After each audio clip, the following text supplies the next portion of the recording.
को हर टेबल पे पहुंचाना था मुझे, और एक न एक दिन वो फाइल बिना गॉडफादर, कोई गॉडफादर नहीं था भोजपुरी इंडस्ट्री में। संघर्ष किया आपने, आपके बारे में बहुत सारी नकारात्मक खबरें भी चलती है, सकारात्मक खबरें भी चलती है, और यूट्यूब पर रिकॉर्ड बना दिया। उस रिकॉर्ड बनाने के दौरान किन किन कठिनाइयों का सामना करना पड़ा?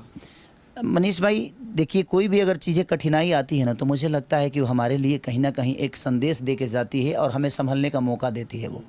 तो मैं कठिनाइयों को कभी कठिनाई इसलिए नहीं समझा, इसीलिए मैं आज तक कमज़ोर आप ही की तरह ताकतवर हूँ खुद से।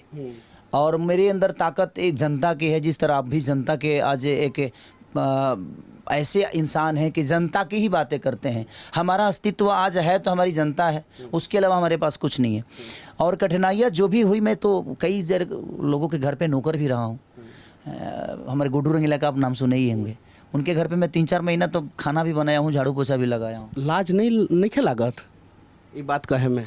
शर्म मैंने ये तो मैं किया हूँ मैं। और ये होता है महानता एक्चुअल में। सही बात है, हमने जो किया है उसे हमें एक्सेप्ट करने में क्या दिक्कत है? और जरा सोचिए, जो व्यक्ति गुड्डू रंगीला के घर पे 3 महीना काम किए हैं और उसके बाद आज भोजपुरी इंडस्ट्री के मतलब कि सुपरस्टार बन गए, इस बात पे भी कुछ लोग विवाद कर सकते हैं। इसके लिए तैयार है क्या आप, सुपरस्टार खेसारी लाल यादव? मनीष भैया, मेहनत किया हो ना। मैं इतना रिस्पेक्ट कैसे देते हैं लोगों को? मनीष भैया, छोटा हूँ मैं आपसे, फिर भी छोटे तो नहीं है, देखिए छोटे नहीं है, आप बड़े हैं।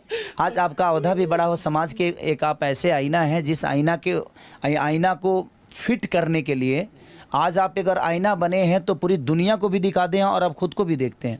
तो ऐसी आईना है आप एक समाज के। हम भी एक आईना की तरह ही हैं कि हम समाज को अलग विचारधारा में लेके जा सकते हैं, अपने भाषा को लेके जा सकते हैं। तो मुझे शर्म किसी बात की नहीं आती है। मैं दूध बेचा हूँ, पानी भी मिलाया हूँ, वो भी मुझे पता है।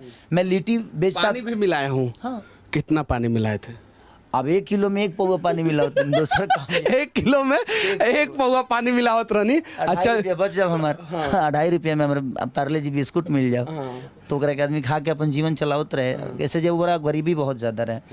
और हम लिट्टी चोखा भी बेचे हैं, तो जो पलदार हमनी के यहाँ ओखला में एगो संजय कॉलोनी बताओ जी, पलदार लो रहा है जो जे बोरा ढोवे वाला लोग, तो वो लोग खाओ तो प्लेट में खाओ तो प्लेटो धो के हम लोग को खियोले बने। ऐसा नहीं कि हमारा शर्म बा कोनो बात के, लेकिन आज हम कुछ भी बानी तो कहीं ना कहीं लोगन के प्यार बा, ना तो मेहनत